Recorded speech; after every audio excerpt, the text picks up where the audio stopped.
We're looking at what I call Tumult, and we start with a song. Jesus never fails.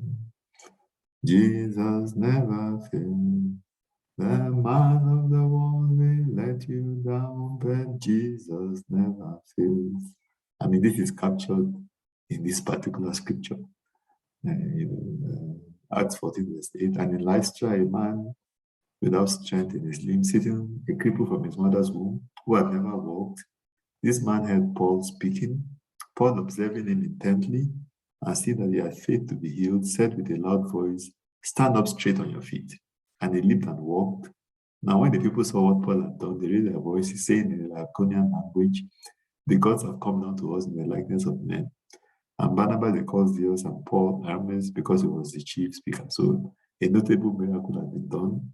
And this really helped the cause of the gospel. Although these guys were,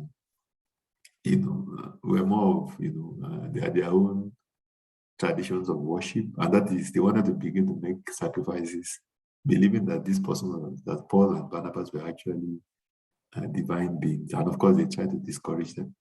But look at verse 19. Then Jews from Antioch and Iconium came there, and having persuaded the multitudes, they stoned Paul and dragged him out of the city, supposing him to be dead. This was someone, I mean, this is, you can see the 360-degree turn. These guys were almost like worshiping Paul and Barnabas. Now they stoned him, made sure that he was dead, and then didn't even think him worthy of a burial. They dragged his body through the streets and threw him out, of the environment. Of course, we know that when the disciples gathered together and began to pray that he revived, and so I think the lessons that we learn from this is the gospel comes at a huge cost, and we shouldn't take it for granted. But we also see that God intervenes on behalf of his people. Even when the enemy has intended evil, God is still able to come through.